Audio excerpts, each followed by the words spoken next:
va faire un exercice un peu spécial ce matin. On va faire un exercice un peu spécial. On va fermer les yeux, s'il vous plaît. Et on va imaginer Paul et Silas dans la prison. Vous les voyez? Ils ont toutes les raisons de désespérer, n'est-ce pas? Et qu'est-ce qu'ils vont faire? Ils vont entonner des chants de louange. Ce qu'on va faire ce matin, on va louer notre Dieu. On va louer le Seigneur. Et alors, il y a des prisons qui vont être détruites ce matin. Au nom de Jésus. Amen. Alors, Dieu combattra pour nous. On peut s'appuyer sur ses promesses. Oh, merci Seigneur. Tu es le Dieu victorieux. Ce matin, nous voulons élever ton nom.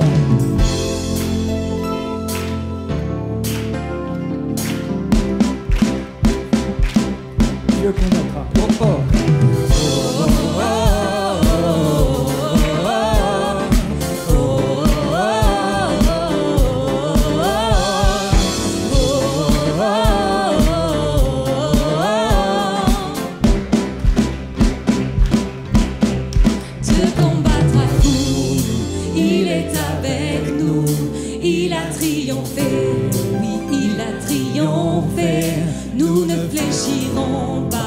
Ne céderons pas, Jésus, tu es là. Il porte nos fardeaux, couvre notre honte. Il a triomphé, oui, il a triomphé. Nous ne fléchirons pas, ne céderons pas. Comme Paul et Silas. Jésus, tu es là. À jamais, j'aurai la vie par la résurrection de Christ qui vit en moi et je suis libre au nom de Jésus.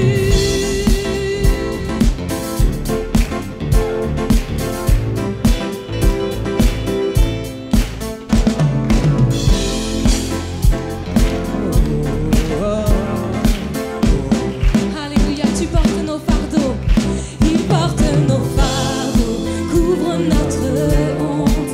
Il a triomphé, oui, il a triomphé. Nous ne fléchirons pas, ne céderons pas. Jésus, tu es là. À jamais, j'aurai la vie par la résurrection de Christ qui vit en moi et je suis libre au nom de Jésus. À Jamais j'aurai la vie. À jamais, j'aurai la vie. J'élèverai le nom de Christ et je peux dire, je suis guéri au nom de Jésus. Alléluia.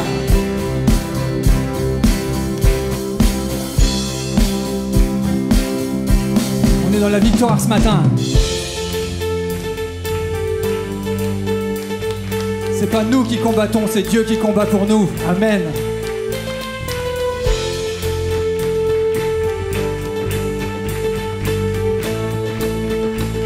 Dieu combat. Oui, Dieu combat pour nous, chasse les ténèbres, montre le royaume, que rien ne renverse. Dans le nom de Jésus, l'ennemi est vaincu, et nous le proclamons, le crions. Dieu combat.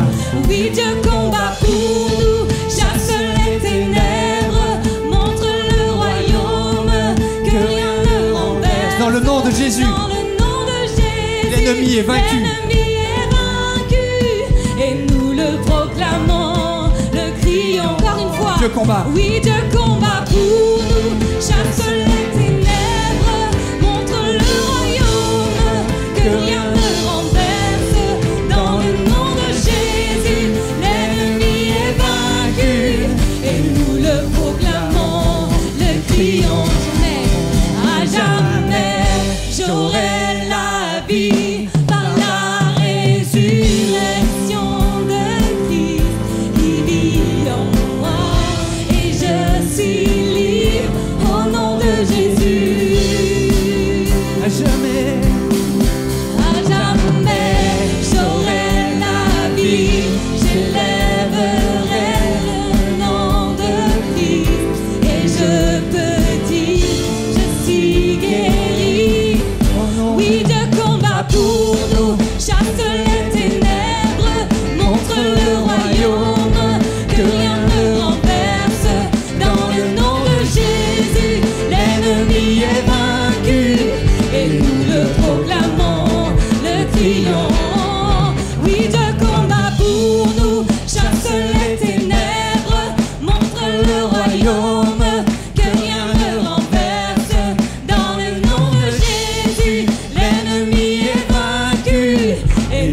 le proclamons. Dernière fois, on le déclare Dieu ensemble. combat. Oui, Dieu combat pour nous, chasse les ténèbres, montre le royaume, que rien ne renverse. Dans le nom de Jésus, l'ennemi est vaincu, et nous le proclamons, le crions.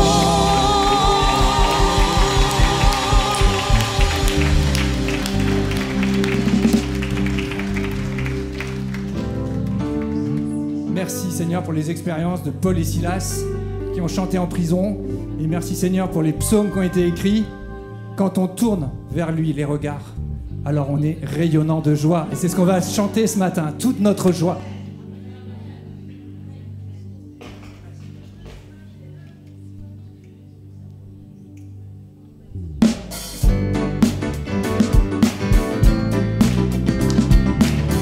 Beaucoup de joie ce matin dans la maison du Seigneur.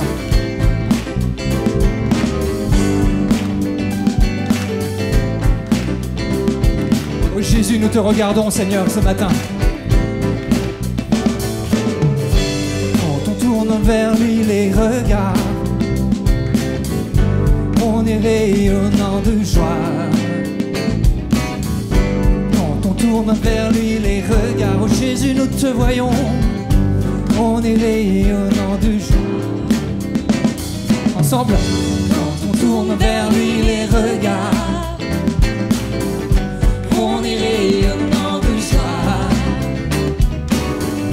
Quand on tourne vers lui les regards, Jésus, On est rayonnant de joie.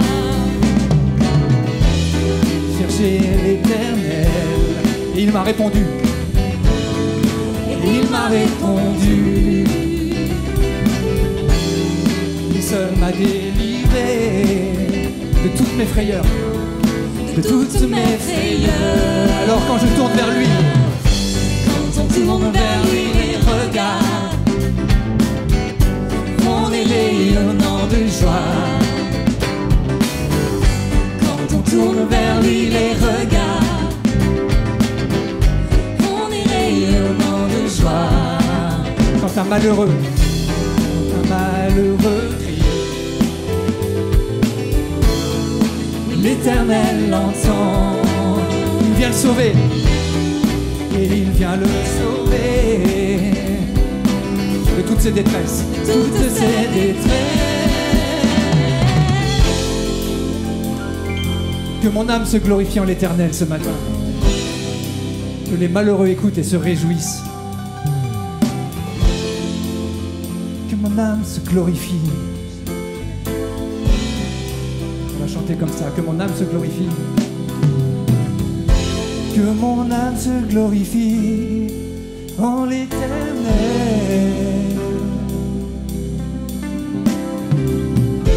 Que les malheureux écoutent et se réjouissent. Prends la joie du Seigneur ce matin dans ton cœur. Que mon âme se glorifie en l'Éternel.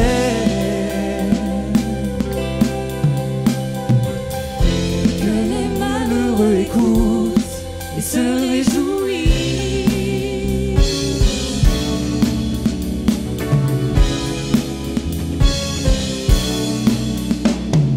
Sentez et voyez combien l'Éternel est bon. Heureux l'homme qui cherche en lui son refuge. Sentez et voyez Mais combien l'Éternel est bon, heureux l'homme qui cherche en lui son refuge. Sentez et voyez, mais combien l'Éternel est bon, heureux l'homme qui cherche en lui son refuge. Sentez et voyez combien l'Éternel est bon. Heureux l'homme qui cherche en lui son refuge. Quand on tourne vers lui les regards, oui, on est rayonnant de joie. quand on tourne vers lui les regards, On est rayonnant de joie. Quand on tourne vers lui les regards, on est rayonnant de joie. Quand on tourne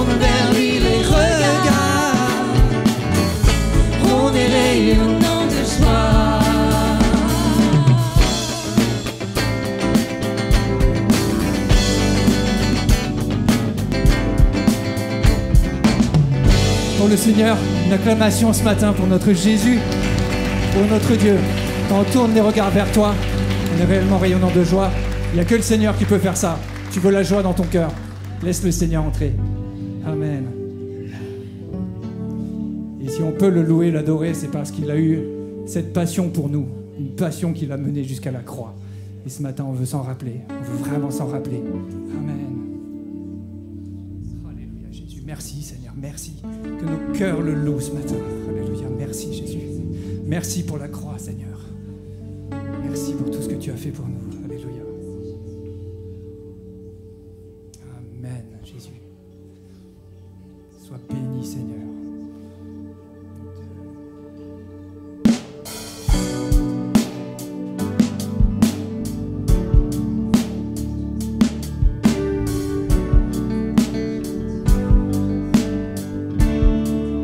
Passion de mon sauveur ensemble.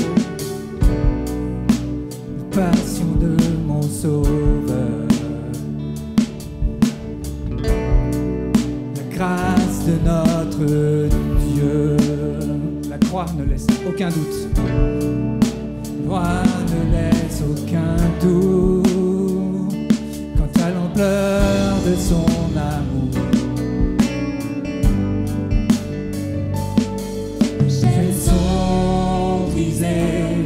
La mort terrassée, le sang de Christ a tout payé.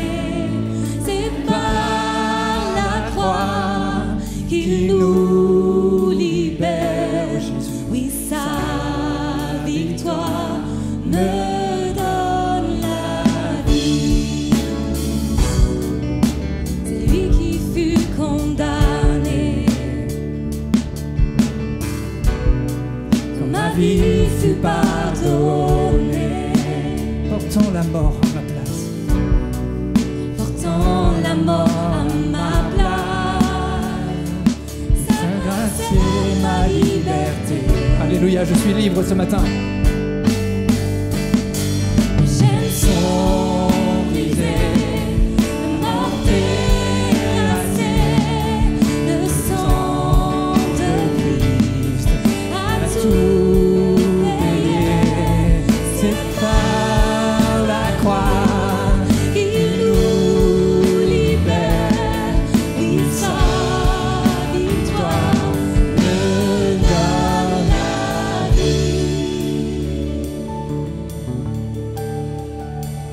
Alléluia.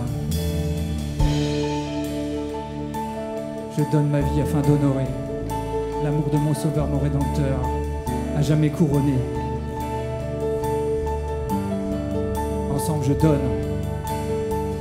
Je donne ma vie afin d'honorer l'amour de mon Sauveur, mon Rédempteur.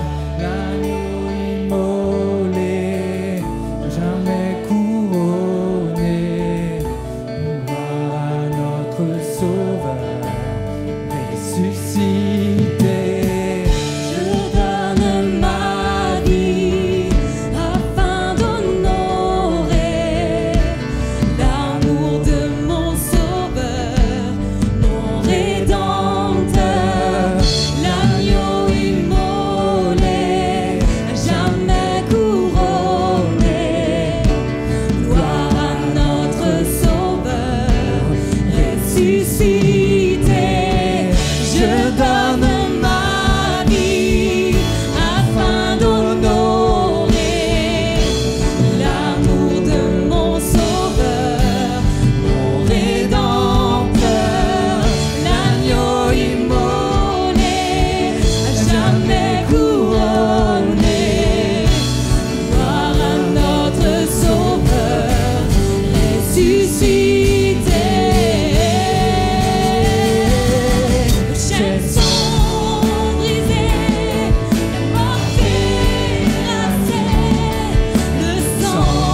Alléluia, sa victoire nous donne la vie. Merci Jésus, sois acclamé. Hosanna à celui qui vient. Le Seigneur revient nous chercher. Amen. Alléluia, alléluia. On a vu que quand on tournait les regards vers lui, on était rayonnant de joie. Et on veut avoir les yeux fixés vers lui maintenant. Jésus, nous te voyons, Seigneur, assis sur ton trône, Seigneur. Et nous savons que nous régnerons avec toi, Seigneur, pour l'éternité. Alors ce matin, nous allons prendre le temps de t'adorer, de te célébrer, de t'honorer. Que chacun puisse vraiment louer le Seigneur avec son cœur, avec ses gestes, avec ses attitudes. Que chacun soit dans la liberté devant Jésus ce matin. Oui, Jésus, tu es bon. Seigneur, tu es bon pour qu'on se prosterne devant toi.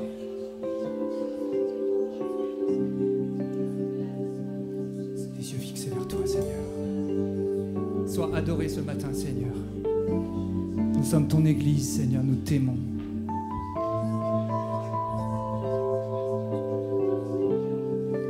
Voilà, on peut élever nos voix un petit peu ce matin déjà, comme un murmure pour le Seigneur. Sois élevé, Jésus. Sois élevé, Jésus. Oh, sois élevé, Seigneur.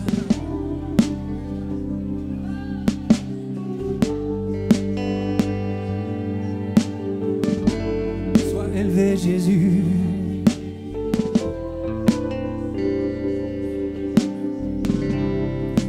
Les yeux fixés vers toi. J'oublie les problèmes autour de moi pour t'adorer, mon roi. Être guidé par toi, les yeux fixés vers toi. J'oublie les problèmes autour de moi pour t'adorer, mon roi. Être guidé par toi. Je veux t'adorer, je veux t'adorer, t'adorer. Je veux t'adorer, t'adorer. Je veux t'adorer, t'adorer. Seigneur, t'adorer. Je veux t'adorer, t'adorer. Je veux t'adorer, t'adorer. Je veux t'adorer, t'adorer. Seigneur, t'adorer. Les yeux fixés. Les yeux fixés vers toi. Les problèmes autour de moi pour t'adorer, mon roi. Être guidé par toi, les yeux fixés vers toi. J'oublie les problèmes autour de moi pour t'adorer, mon roi. Être guidé par toi. Je veux t'adorer, t'adorer. T'adorer, t'adorer. Je veux t'adorer, t'adorer. Seigneur, t'adorer. Je veux t'adorer, t'adorer. Je veux t'adorer, t'adorer. Je veux t'adorer, t'adorer. Seigneur, t'adorer. Les yeux fixés vers toi.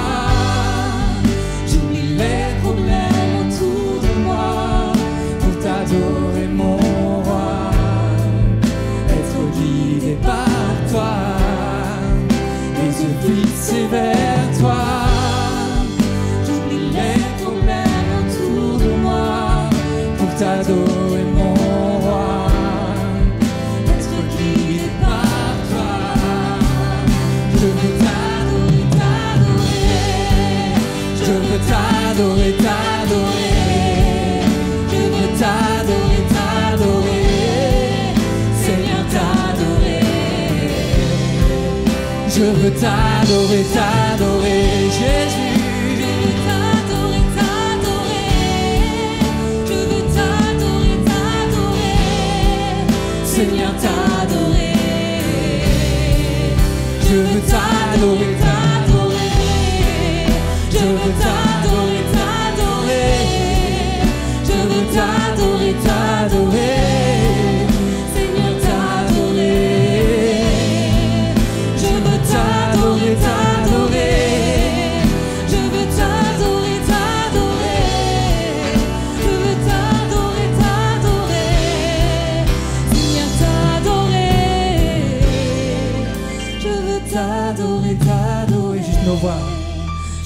t'adorer, t'adorer. Je veux t'adorer, t'adorer.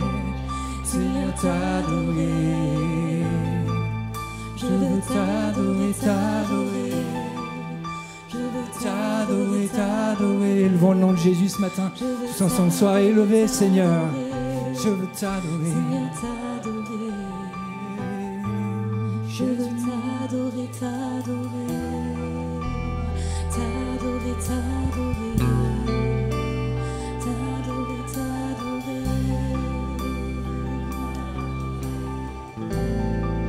Je veux t'adorer, t'adorer.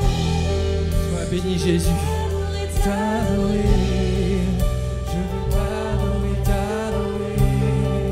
Seigneur, t'adorer.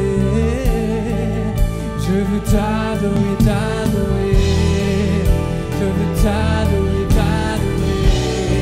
Je veux t'adorer, t'adorer. Seigneur, t'adorer. Je veux t'adorer, t'adorer.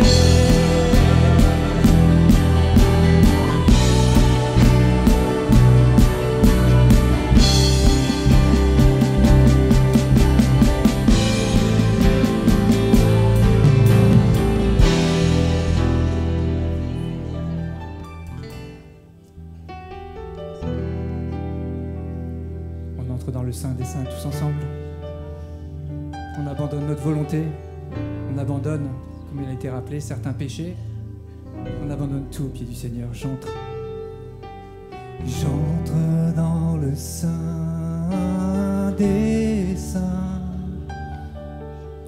J'entre par le sang de l'agneau.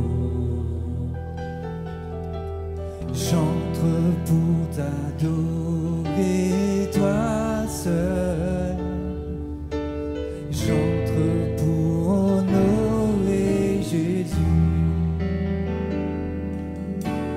J'entre dans le Saint des Saints. J'entre par le sang de l'agneau. J'entre pour t'adorer, toi seul.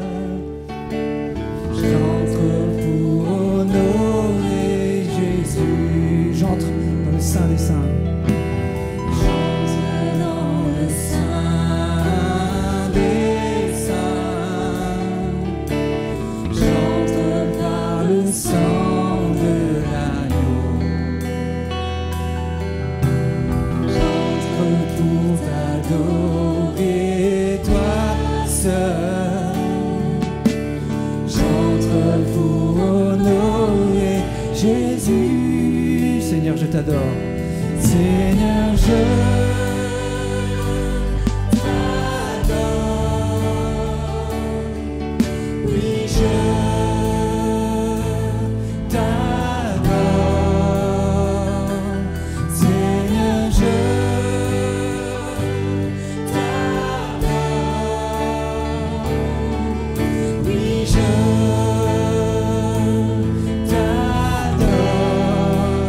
Car ton nom est très saint, très saint. Seigneur, mes sœurs, j'entre dans le Saint des Saints. J'entre dans le Saint des Saints. J'entre par le sang de l'agneau. J'entre pour t'adorer, toi seul. J'entre pour honorer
ton nom. Car ton nom est très saint,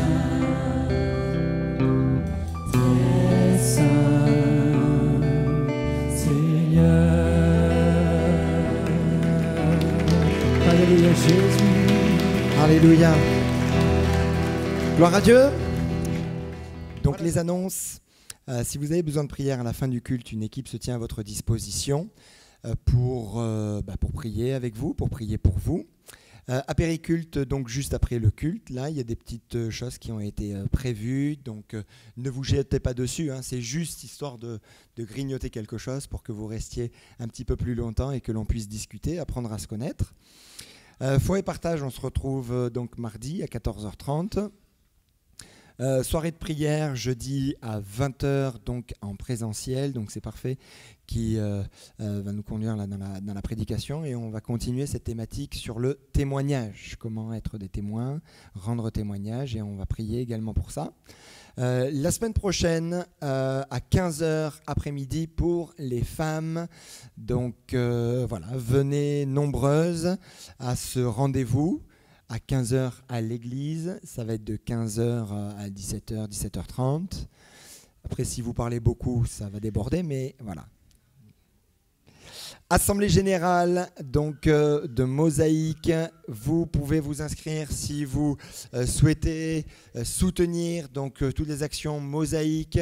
Si vous avez des questions, même si vous voulez vous investir dans Mosaïque, vous avez à la sortie là, juste à côté de la salle de prière, un endroit où vous pouvez poser vos questions et apporter également votre adhésion pour l'année 2024 en préparation donc de l'Assemblée générale qui aura lieu le 14 avril. Donc la semaine prochaine. Invité spécial, notez bien, c'est pas du 18 mais du 19 au 21 avril. On aura la joie d'avoir le pasteur Manu Ribeiro, son épouse également sera là, Cybèle. Donc ils sont d'origine portugaise et ils ont été donc pasteurs au Portugal. Ils sont allés également au Japon, et là le Seigneur vraiment les a conduits à venir en France. Donc il va nous parler sur « Es-tu prêt ?» Ce sera à la base, donc le verset, c'est Apocalypse 22, 17. L'esprit et l'épouse disent « Viens ». Et là, c'est vraiment « Es-tu prêt ?» Es-tu prêt à venir? Donc, on va être vraiment bénis et enrichis. Ça commence vendredi 19 avril, donc à 19h. Le samedi à 10h, on se retrouve également. Donc là, on sera plus dans le partage, toujours dans la même thématique, mais sur le partage. À 18h, spécial leader. Donc, tous les leaders de l'Église, on se retrouve donc dans la salle polyvalente. Et puis, on aura aussi un partage, et puis le dimanche matin à 10h, un temps de célébration. Vraiment, on se réjouit de pouvoir l'accueillir. Il va nous faire un petit peu sortir de notre confort. Alléluia. Il avait toutes les raisons de rester au Portugal, mais le Seigneur l'a amené plus loin pour aller jusqu'au Japon, où c'est pas simple, hein, l'évangile au Japon, c'est pas simple non plus. Revenir en France, là aussi, apprendre une nouvelle langue, mais le Seigneur l'a conduit. Et je crois que c'est une réelle bénédiction d'avoir de tels hommes, telle une femme de Dieu. Je pense qu'on va être un petit peu bousculé, mais ça va être pour notre bien. Alléluia. Donc ne partez pas au Japon, hein, ou je ne sais où, mais voilà, vous pouvez rester là, mais dans notre sphère, on peut également aller un petit peu plus loin. Le camp, il reste combien de places ? Une place, voilà, une place, dernière place. Qui veut la dernière place? Qui veut Voilà, donc allez voir Manu pour les ados. Voilà, les travaux, on a besoin d'aide, donc je refais l'appel pour les plaquistes. Après, on fera d'autres appels pour aider, pour porter des choses ou pour nettoyer. Mais là, on a besoin encore de plaquistes. Il y en a 3 qui se sont proposés et j'aimerais faire dès mardi une petite réunion de travail. Donc, si vous êtes plaquiste, passez par le secrétariat ou venez me voir tout de suite à la fin du culte et on va vous dire comment les choses vont se mettre en place, quels sont les travaux, qu'on discute ensemble, qu'on planifie tout ça. On a déjà planifié les dates, mais il faut voir les travailleurs pour que l'on se projette. Si vous souhaitez vous engager par les eaux du baptême, il y a déjà des personnes qui nous ont devancés, qui se sont proposées pour passer là au baptême. Ce sera le 17 juin. On se réjouit. On a déjà 5 personnes qui sont sûres.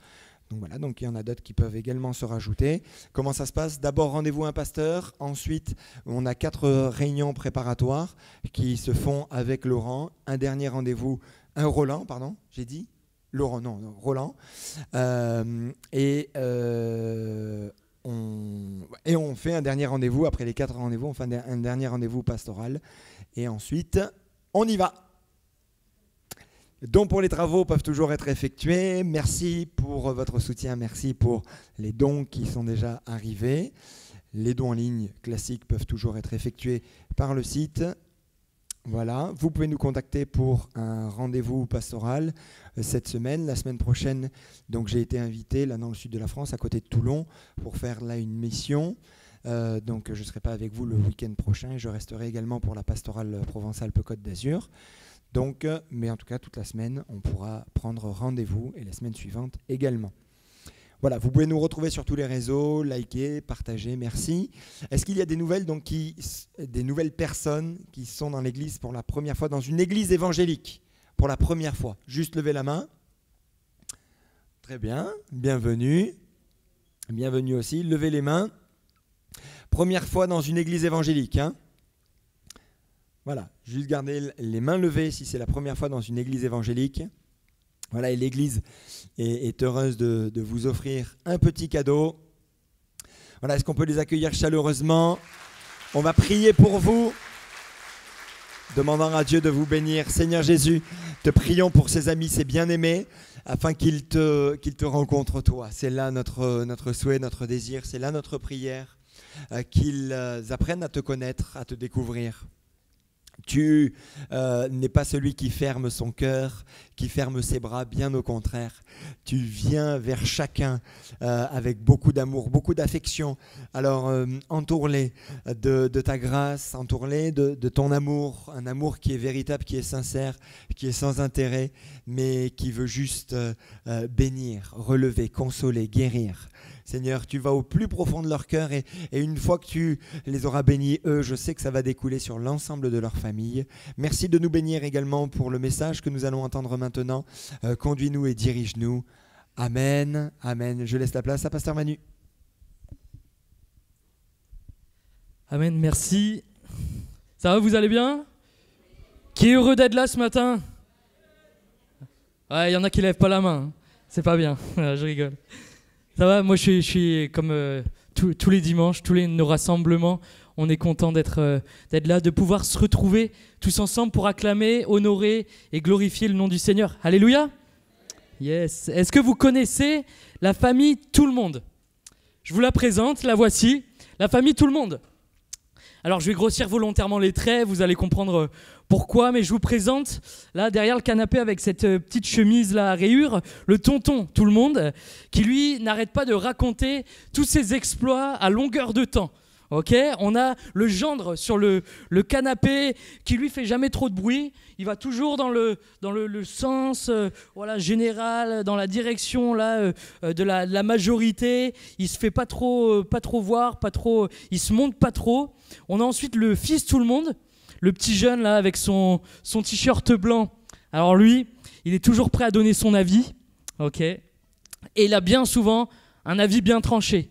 Il sait pas ce que c'est la vie, mais il donne toujours son avis et il est très tranchant. On a la grand-mère Tout le Monde, bien sûr, on aime nos mamies. Amen. Cette grand-mère, elle est tombée dans une marmite qui, pour elle, lui fait croire que tout était mieux avant. Ok ? Oh, mais de mon temps, oh, vous saviez. Alors, c'est pas un pic que je lance à toutes nos grand-mères. Hein. On vous aime et je vous aime de tout mon cœur. Mais voilà, c'est dans notre exemple, ok ? Et puis on a le papy, juste à côté, qui lui raconte tout le temps les mêmes blagues. À chaque repas de famille, il raconte les mêmes blagues. Mais par respect pour notre grand-père, On rigole à chaque fois, ok? Parce qu'on veut pas frustrer, on veut pas que papy reparte du repas un peu mince, qu'est-ce qui se passe?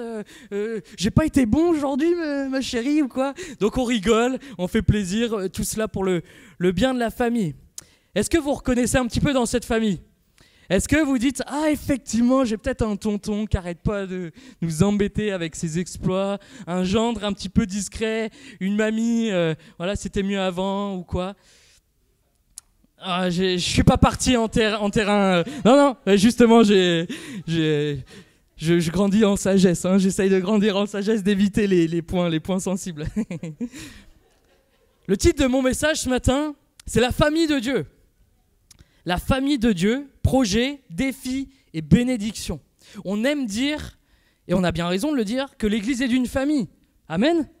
Amen. L'Église est une famille, nous faisons partie de la grande famille de Dieu, qui ne s'arrête pas seulement à ce lieu, hein, la famille de Dieu qui est répandue là, sur toute la surface de la terre depuis des siècles et des millénaires. Cette grande famille de Dieu, famille qui est composée d'hommes, de femmes, de générations complètement différentes, avec des cultures complètement différentes, avec des histoires, des passés complètement différents, famille composée d'hommes, de femmes avec des maturités spirituelles différentes. On n'est pas au même niveau et on avait eu une série l'année dernière sur la maturité spirituelle, des hommes, des femmes avec des attentes différentes. Des sensibilités différentes. Moi, je suis plus, voilà, tout ce qui est enfant, etc. Vraiment, ça me touche. Moi, c'est vraiment la louange. Vraiment, moi, c'est vraiment ma fibre. D'autres, ça va être l'accueil. Voilà, moi, l'accueil, je mets un point d'honneur à l'accueil, vraiment, ça soit l'une des priorités. Bref, plein de sensibilités différentes, plein de priorités différentes, mais avec un seul point commun. Amen, un seul point commun, l'amour pour notre Seigneur Jésus-Christ. Amen. On est d'accord, c'est ce qui nous réunit ce matin. Hein. C'est notre grand point commun. Charles Stanley dira ceci, dans l'Église, nous sommes appelés à être une famille spirituelle unie par notre foi en Christ et notre amour les uns pour les autres. Dans l'Église, nous sommes appelés à être une famille spirituelle unie par notre foi en Christ et notre amour les uns pour les autres. On est d'accord avec lui. Mon premier point alors ce matin, pour commencer, c'est la famille de Dieu, un projet divin.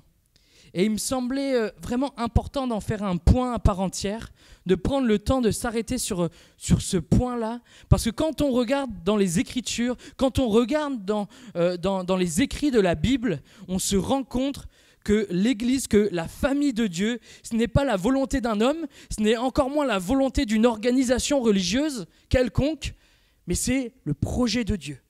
C'est un dessein de Dieu. C'est la volonté de Dieu. Et c'est vraiment pour réaliser l'importance et la valeur de l'Église, de cette famille que nous formons, c'est vraiment important, je le crois, de nous arrêter sur ce point. Dès le départ, dès la création, après avoir créé le monde spatial, le monde minéral, végétal, animal, ce que Dieu a créé, c'est quoi? C'est la... Oula, je vous ai perdu, je suis désolé. C'est que mon premier point, ça va aller. Après avoir créé, Dieu... Je vais chercher ma Bible et on relit la Genèse ou pas? Ce que Dieu a créé, après avoir créé voilà, tout le monde spatial, le monde minéral, le monde végétal, le monde animal. Qu'est-ce que Dieu a créé? Ouais, la famille. Il a créé la famille. Adam et Ève, on est d'accord. Il a créé la cellule familiale avec une responsabilité que l'on retrouve dans Genèse 1, 28. Soyez féconds, multipliez-vous, remplissez la terre et l'assujettissez. Deux choses. Que la famille s'agrandisse. Ce que Dieu veut, c'est que la famille s'agrandisse.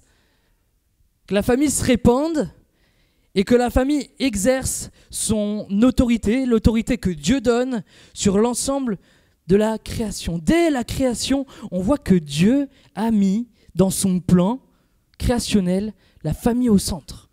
La famille au centre, à une place qui n'est pas comparable, qui n'est pas égale à la place du monde végétal, animal ou quoi, parce qu'il a demandé à la famille d'avoir autorité, de l'assujettir. Dieu a mis au centre de sa création la famille. Du temps de Noé, alors que le mal était répandu sur la terre, que les hommes étaient méchants, étaient cruels, il y a un homme qui est intègre devant Dieu. Cet homme s'appelle Noé. Qui Dieu préserve-t-il du déluge ? Noé et sa famille. Qui Dieu préserve-t-il du déluge ? Il préserve une famille. À nouveau, il aurait pu juste préserver Noé. Tu es intègre, hop, je te sauve que toi. Non, ce que Noé a choisi, c'est de préserver sa famille. Sa femme, ses fils, les épouses de ses fils. Ok ? Et comme pour Adam et Ève, il donne à nouveau la même ordonnance. Dans Genèse 9.1, soyez féconds, multipliez-vous et remplissez la terre. On voit encore dans l'histoire de Noé que la famille a une place importante, qu'il va encore utiliser, qu'il désire encore utiliser cette cellule qui est la famille. La famille toujours au centre du projet, toujours là, a une place importante dans la stratégie de Dieu. Dans Genèse 9, toujours au travers de l'histoire de Noé, on voit même Dieu faire une alliance avec cette famille. J'ai noté ceci dans Genèse 9.9. « Voici, j'établis mon alliance avec vous et avec votre postérité après vous. » Waouh ! Donc on voit que dès Noé, il y a dans le cœur de Dieu ce désir d'utiliser, de bénir, de faire alliance avec la famille, avec ce peuple qu'il est en train de créer. Dieu s'engage au travers de cette alliance de Genèse 9.9 avec la famille de Noé. On continue notre périple. On va s'arrêter, on va faire un petit zoom sur Abraham. Genèse 12. Dieu demande à Abraham de quitter sa patrie, sa famille, de quitter la maison de son père, de quitter tout son héritage, et il lui donne de nouvelles promesses. Il lui dit qu'il y aura un territoire qu'il va occuper, qu'il aura. Il lui promet également une descendance nombreuse, une postérité nombreuse, et que toutes les familles seront bénies en lui, devenant ainsi, et c'est ce que Paul dit aux Romains, le père de la foi. Okay ? Donc Abraham, finalement, est un élément important dans ce projet divin qu'est la famille de Dieu. Un peu plus tard, toujours dans l'histoire d'Abraham, dans Genèse 13, vous savez, à un moment donné, il remonte d'Égypte, il commence à s'installer, et puis voici que ses bergers, les bergers de son neveu Lot, voilà, ils commencent à se quereller entre eux, etc. Ils prennent la décision de se séparer. L'un va dans les plaines du Jourdain, Sodome et Gomorrhe, l'autre, Abraham, qui va dans l'autre direction. Et écoutez ce que dit Dieu à Abraham. Dans Genèse 13, à partir du verset 15, « Car tout le pays que tu vois, je le donnerai à qui ? À toi et à ta postérité pour toujours. Je rendrai ta postérité comme la poussière de la terre, en sorte que si quelqu'un peut compter la poussière de la terre, ta postérité aussi sera comptée. » Est-ce que quelqu'un s'est déjà amusé à compter la poussière, rien que chez soi déjà ? Quelqu'un s'amuse à faire ça, il s'ennuie un petit peu, non ?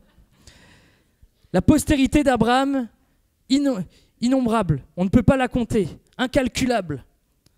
Et aujourd'hui, nous sommes les fruits de cette promesse d'Abraham. Nous faisons partie de cette postérité dont Abraham en est le père dans la foi. On comprend ici, au travers de cette histoire, le profond désir de Dieu d'avoir un peuple mis à part, d'avoir un peuple particulier, d'avoir une relation avec une famille.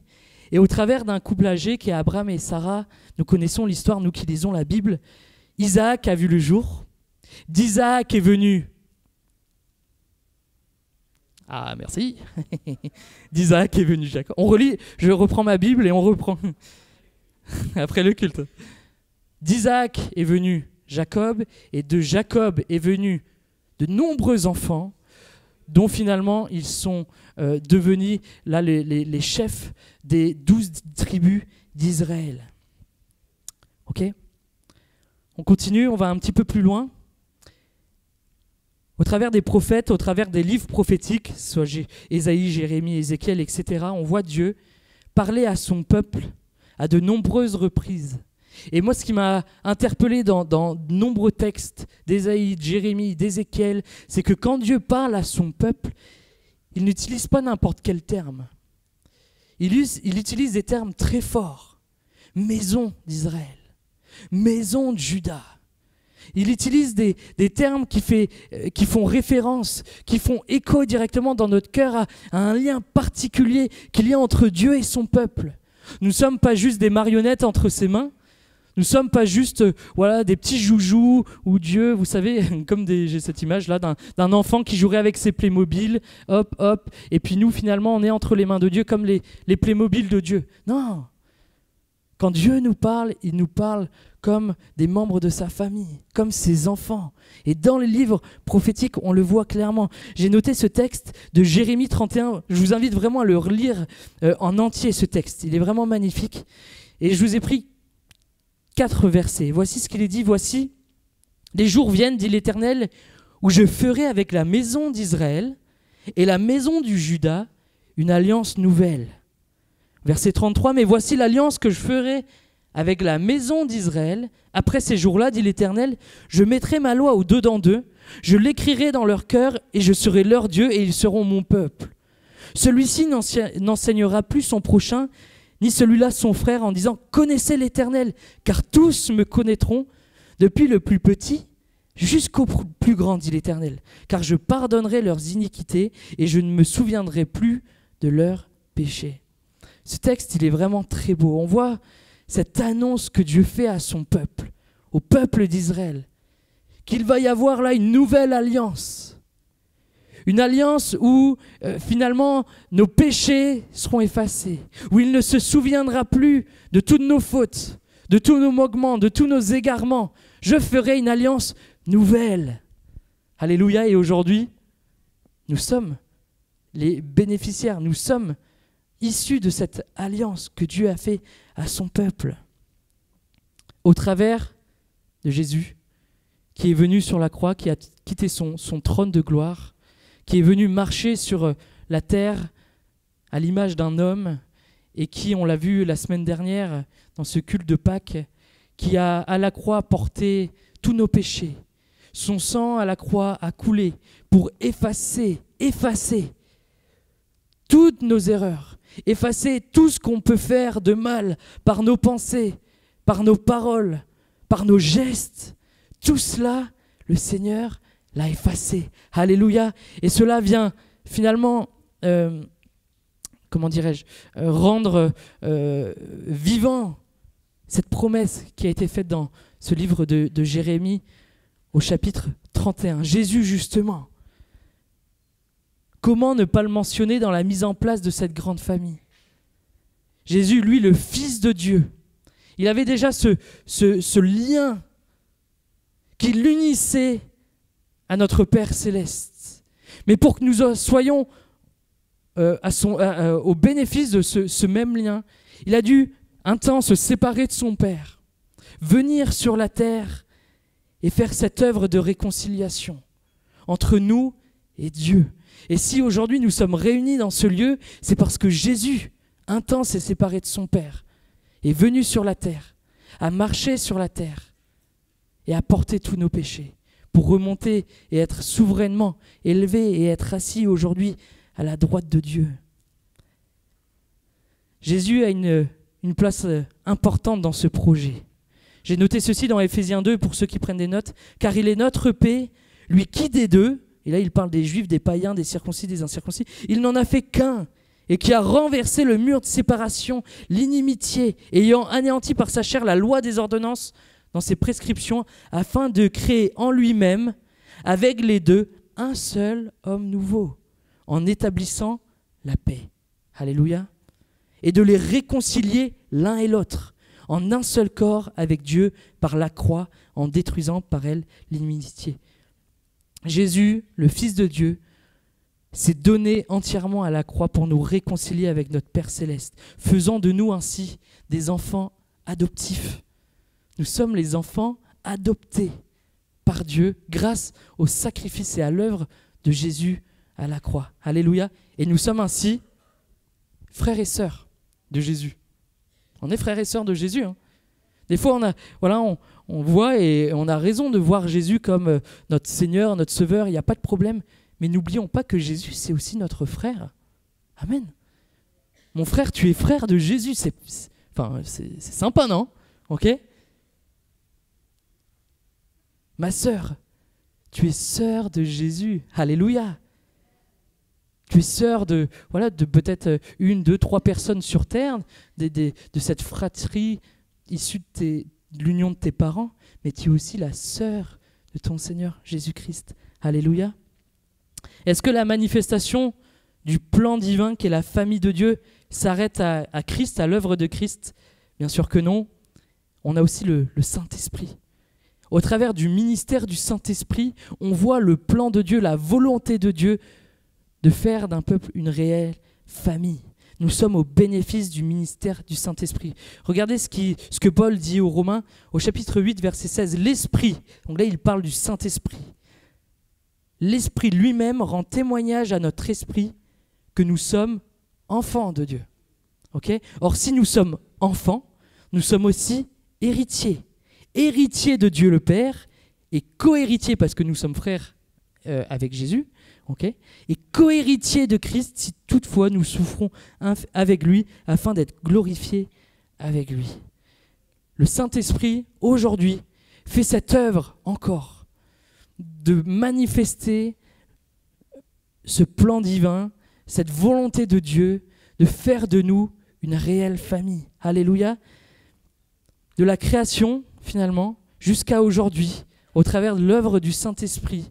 J'aurais pu mettre plein de petits points. Je me suis dit, bon, je vais être gentil avec eux, je ne vais pas leur faire trop mal. Mais de la création, du tout début, jusqu'à aujourd'hui et pour les années à venir, il y a dans le cœur de Dieu ce désir d'avoir une famille. Et cette famille, aujourd'hui, se manifeste au travers de... Merci, au travers de l'Église. Eh oui, c'est dans l'Église que nous pouvons, là, être rassemblés avec tous nos frères et sœurs et ainsi louer notre Père Céleste qui est dans les cieux. Et comme dans toute famille, on l'a vu avec ma petite intro imaginée, dans toute famille, il y a des défis. On est d'accord? Dans notre famille, même locale, qui est l'Église Nouvel Espoir, il y a des défis, n'est-ce pas, à relever? On a besoin, des fois, de se dire « Ah, ici, ça ne va pas, ici, il y a tel problème, il va falloir qu'on réfléchisse, il va falloir qu'on prie, il va falloir qu'on trouve une solution pour que ce défi, on puisse le relever. » Et vous allez ici, vous allez à l'église qui se trouve à l'autre bout de la France ou à l'autre bout du monde, elle aussi, dans cette famille locale, il y aura également des défis à relever. Pensez-vous que sur la surface de la terre, il y ait dans une église aucun défi à relever? Pensez-vous qu'il y a sur la surface de la terre aucun problème qui est là, qui touche cette famille d'églises locales? Non, bien sûr que non. Aucune église n'est épargnée par des défis. Aucune église n'est épargnée par des problèmes de famille qu'il faut résoudre. Aucune église n'en est épargnée. Alors j'en ai relevé trois défis. Le premier défi, c'est le fait d'être et de rester, de demeurer une famille christocentrique. Ça peut sembler logique, ça peut sembler complètement anecdotique de le mettre. Mais pourtant, si déjà là, on ne demeure pas une famille christocentrique, c'est-à-dire une famille qui est centrée sur Jésus. Ça veut dire ça, Christ, centrique, centré. Donc une famille où Christ est au centre. Une famille qui est centrée sur Jésus. Okay ? Si déjà là, on n'est pas bon, si on ne relève pas ce premier défi, bah alors on passe à côté de tout le reste. Okay ? On a tout raté. Il est bon de rappeler que Jésus, durant son ministère, et on le retrouve dans les écrits de la Bible, que Jésus nous a mis en garde contre des faux prophètes. Il nous a mis en garde contre des faux Christ, des personnes qui allaient se lever spontanément en se proclamant Christ, en prêchant la tromperie, en prêchant un évangile falsifié, en prêchant un évangile dilué, où on prend certaines parties Et puis les parties qui peuvent un petit peu nous déranger ou qui peuvent ne pas nous plaire, on les met de côté parce que c'est pas très vendeur. Et puis moi j'ai d'autres aspirations, etc. Christ nous a mis en garde contre cela. Prenez garde, soyez vigilants, parce que du milieu de vous se lèvera des faux prophètes, des faux Christ, etc. Des personnes finalement qui ne feront plus de Christ le centre. Des personnes qui ne feront plus de Christ le but, l'objectif principal. Et aujourd'hui, il suffit d'entendre, d'écouter tout ce qui peut être proposé sur les réseaux sociaux, etc., où des hommes, des femmes se présentent comme étant le Christ, où des hommes, des femmes annoncent un évangile complètement trompeur qui amène des gens à se perdre et à s'éloigner réellement de Dieu. Je ne suis pas là pour faire la promotion de personnes, je ne vais pas m'attarder sur ces personnes-là parce que ce n'est pas le plus important. Mais soyons vigilants. Qu'est-ce que tu regardes? Qui tu écoutes? Qui tu écoutes? Il y a sur cette terre des hommes, des femmes qui, pour être vus, pour être reconnus, pour surfer sur une certaine vague de popularité, vont prêcher des choses qui peuvent être tirées de la Bible, mais dont le sens premier, le sens initial des Écritures est complètement faux. Soyons vigilants, restons une famille christocentrique. Alléluia, on se réjouit qu'ici, à Nouvel Espoir, Jésus est toujours au centre. Avez-vous déjà remarqué? Moi, des fois, c'est des petits jeux que je me fais comme ça. De me dire, tiens, aujourd'hui, je veux voir le moment où vraiment on va parler de Jésus. Mais on se réjouit de voir que dans tous les messages, on parle de Jésus. Vous pourrez me dire, mais pasteur, c'est normal, c'est logique.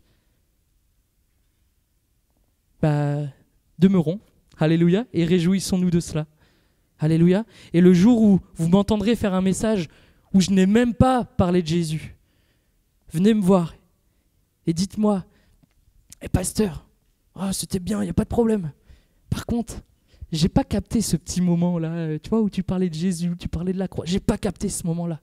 Tu nous as pas parlé du but, tu nous as pas parlé du cœur de l'évangile, qui est Jésus-Christ. Alléluia, je vous donne cette possibilité. Vous venez me voir dès que j'ai raté, vous me le faites savoir. Ça marche? De plus, quand on lit les textes de l'Apocalypse, quand on regarde ces lettres qui sont écrites aux différentes églises, il y a 7 églises qui sont nommées, on voit que dans certaines de ces églises, il y a une tiédeur qui s'est installée. Où finalement, on n'est ni chaud ni froid. Oh oui, il y a Jésus, mais finalement, je ne suis même plus animé de cet amour ardent. Ce feu du premier amour, je l'ai même perdu pour Jésus. Des églises où on peut laisser le compromis s'installer. Ah oui, je connais Jésus. Ah oui, je sais ce que Jésus a fait pour moi, mais je vais permettre certaines choses.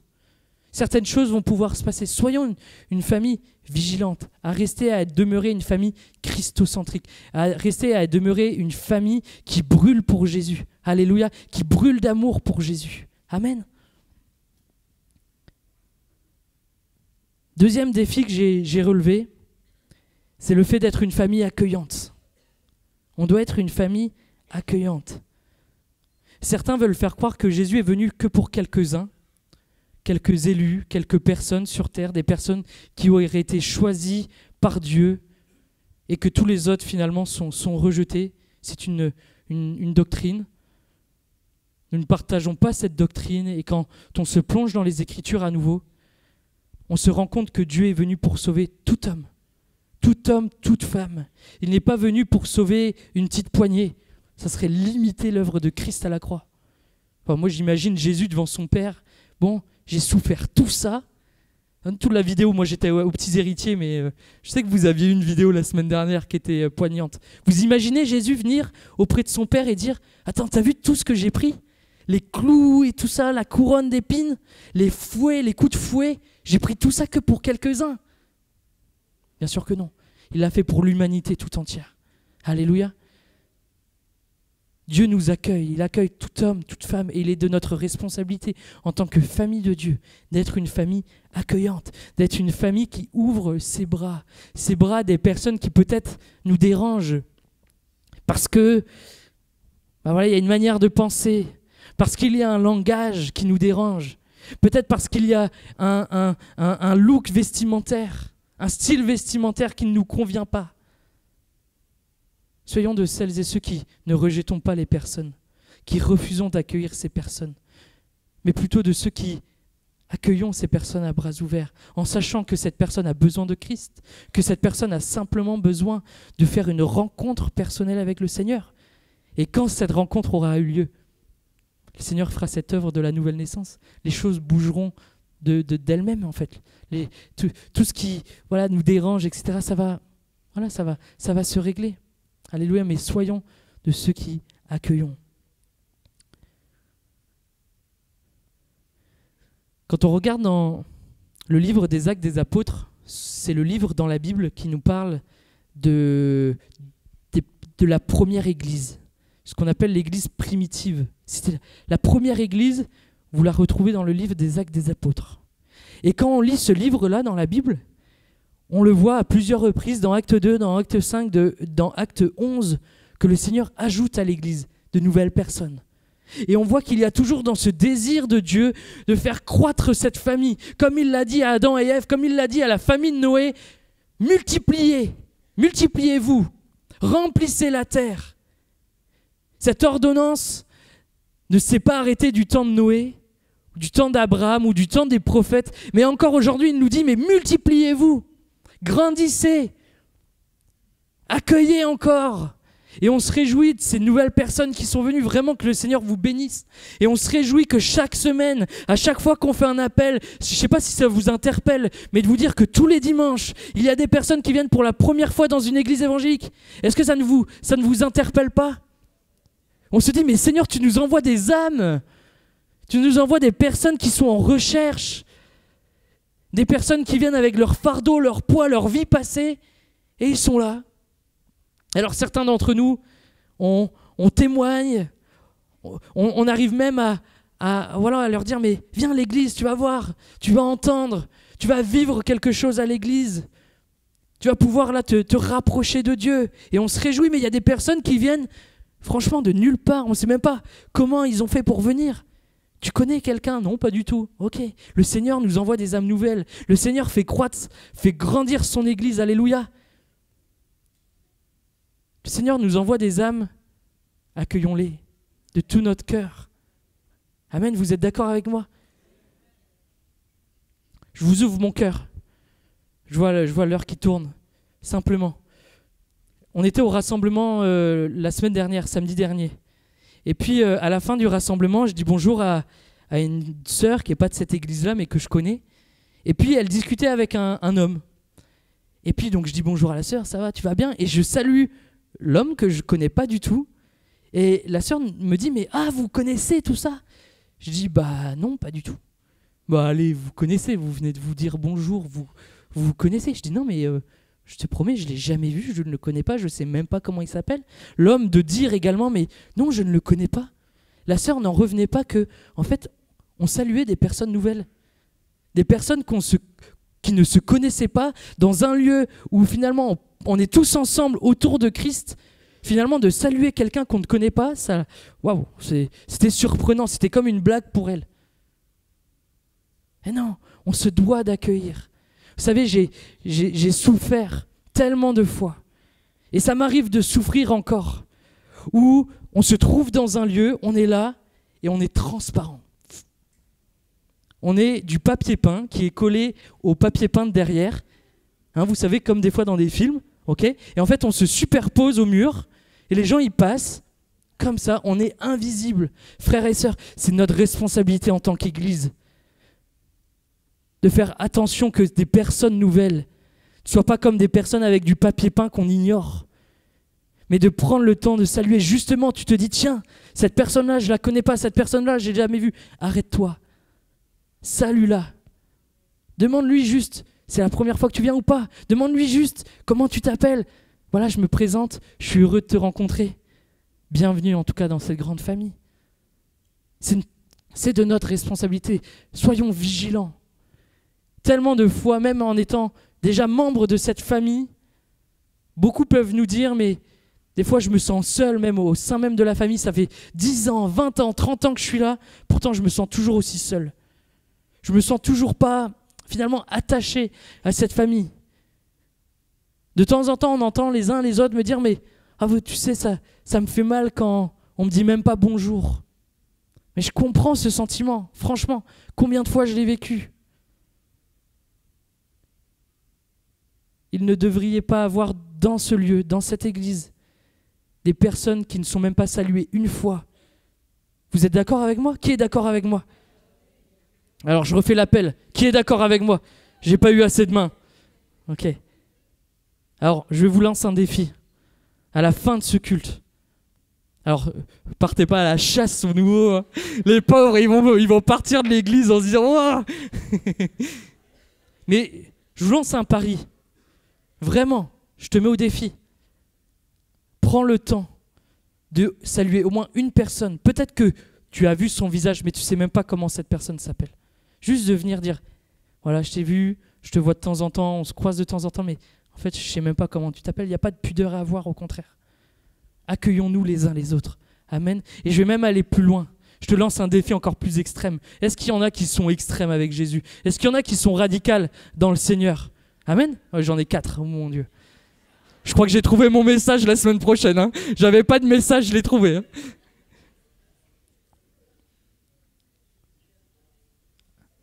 Ça fait combien de temps que tu n'as pas invité une personne que tu ne connais pas dans l'église? On aime s'inviter les uns les autres, mais on aime inviter nos amis en vrai. Hein. On est d'accord? Même pour ma part, hein. J'aime bien avoir à la maison mes amis. Mais ça fait combien de temps que tu n'as pas passé un temps privilégié avec une personne que tu ne connais pas ou pas vraiment? Ça fait combien de temps? Je t'invite, encore ce matin, à dire, tiens, tu sais quoi? Je vous invite, allez, venez, ce midi. Prends le temps d'inviter, passer un petit moment. C'est important, vraiment, c'est important. Vous êtes d'accord avec moi? Ok.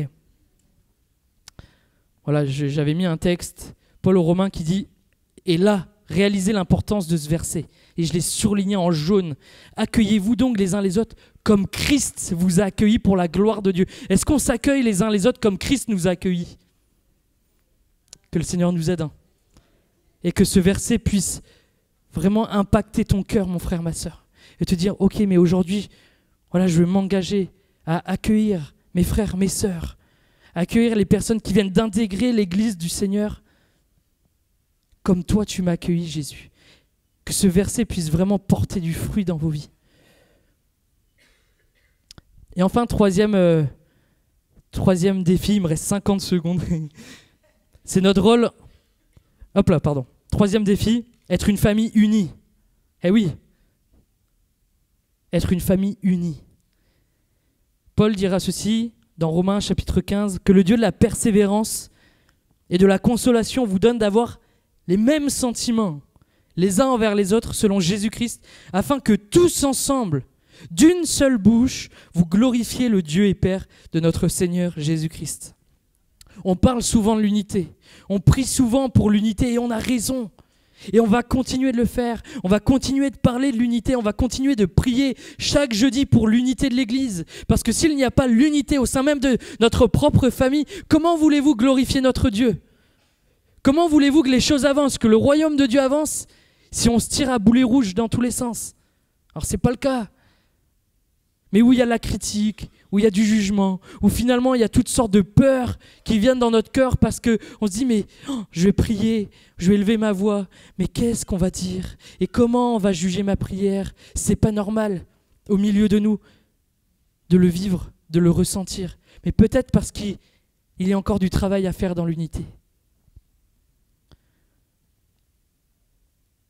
Si facilement, on peut faire le jeu de l'ennemi en semant le trouble, en semant la discorde, en semant la suspicion, où finalement on regarde l'autre, on ne sait pas ce qui s'est passé, mais parce que quelqu'un nous a rapporté une chose, on regarde notre frère, notre sœur, avec un regard jugeant, avec un regard condamnant.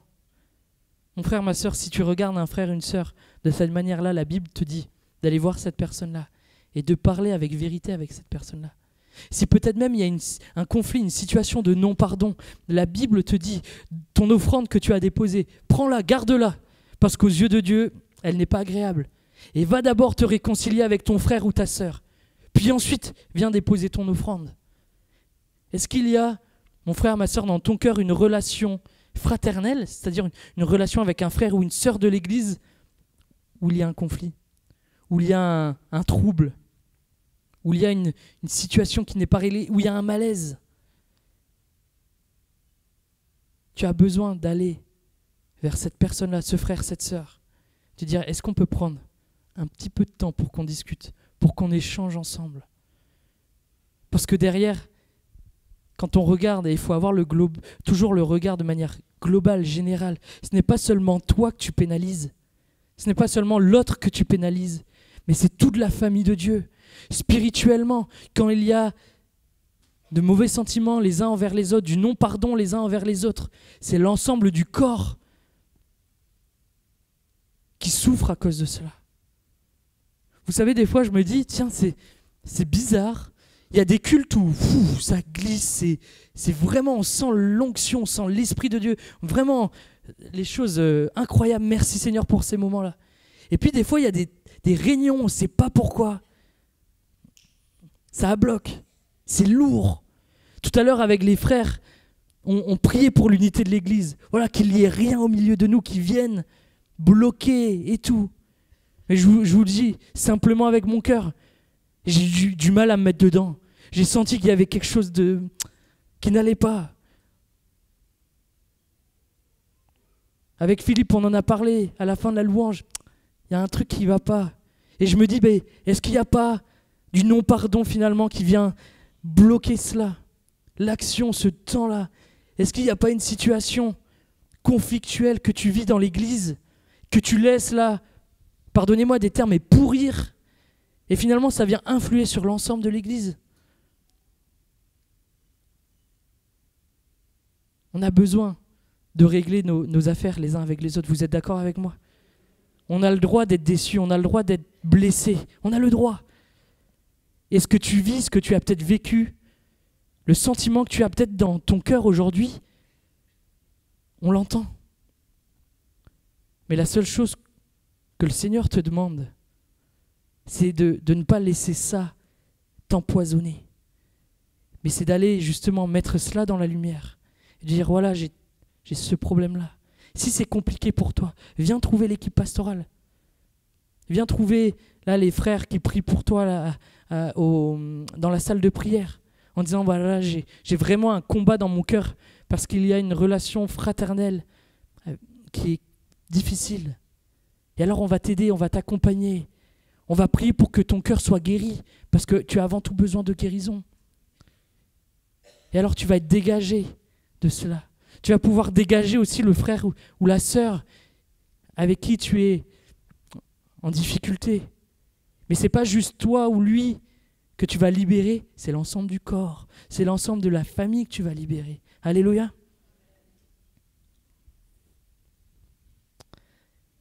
Je termine avec ce texte. Toujours Paul aux Éphésiens chapitre 4 qui dit « C'est de lui, donc c'est de Jésus, et grâce à tous les liens de son assistance que tout le corps c'est nous, la famille c'est nous, bien coordonné et formant un quoi? Un solide assemblage, tire son accroissement selon la force qu'il convient à chacune de ses parties et s'édifie lui-même dans la charité, dans l'amour. » Pardon, je pensais l'avoir noté, je le lis comme si vous l'aviez affiché. Ce texte d'Éphésiens 4 nous montre que c'est en Jésus, mais parce que nous sommes un solide assemblage, parce que nous sommes une famille bien coordonnée, qui se serre les coudes. Et c'est parce qu'on est cette famille-là que l'on grandit. C'est le texte. Hein. À la limite, prenez votre téléphone, 30 secondes. Ok ? Allez-y, vous inquiétez pas. Éphésiens 4, on le relit ensemble. Je vérifie que je ne l'avais pas mis dans mes notes. Non.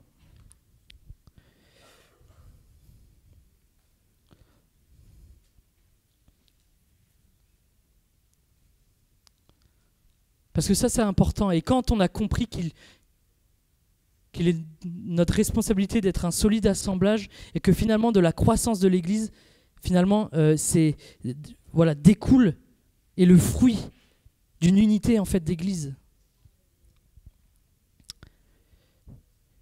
J'ai pas noté mon verset. C'est de lui, ça commence par là. On est au milieu du texte d'Éphésiens 4. Merci. 16, a priori, je fais confiance à mon frère. C'est de lui, et grâce à tous les liens de son assistance, que tout le corps bien coordonné et formant un solide assemblage tire son accroissement. Ok ? C'est le corps qui tire son accroissement. C'est le corps, c'est la famille de Dieu qui grandit parce qu'il forme un solide assemblage selon la force qui convient à chacune de ses parties et s'édifie lui-même dans l'amour, dans la charité. C'est notre responsabilité. Mon frère, ma sœur, tu veux voir l'Église grandir ? Ben, on doit former un solide assemblage. On doit être ensemble. Si on n'est pas ensemble, on ne va pas grandir. Tu veux voir l'Église grandir ? Tu as besoin de tes frères et sœurs. Tu as besoin d'être uni avec tes frères et sœurs. Tu as besoin d'être uni avec l'équipe pastorale, avec les pasteurs. Si tu n'es pas uni, si tu te mets à part, si tu es à part, si tu laisses des choses dans ton cœur, finalement, ce processus de croissance, il y a la grâce de Dieu, hein. Merci Seigneur, mais il va nous manquer quelque chose. Amen, vous êtes d'accord avec moi ? On se lève tous ensemble, et ce que l'on va faire, peut-être qu'à côté de toi, il y a ton frère, ta sœur, de sang, peut-être que c'est ta femme, ton époux, peu importe. Regarde ton voisin, ta voisine comme étant ton frère et ta sœur, pas seulement comme étant ton épouse, ton ami ou autre. Vois l'autre comme étant ton frère et ta sœur. On va se tenir la main. On peut se tenir la main, ceux qui sont sur les côtés. Voilà, tenez la main de celui qui est devant ou derrière ou celui de l'autre travée. Voilà, très bien, vous le faites. C'est super. On est une famille. C'est bon ? Normalement, aucune main ne doit être libre. Il y a une main libre là. Attention. Voilà, c'est bon. Il y a une main libre. Parfait, il a une main libre. Voilà. Et du coup, une main, c'est bon, ça marche. Magnifique. Une main libre plus une main libre, ça fait une chaîne. Magnifique. Et tenez-vous les mains.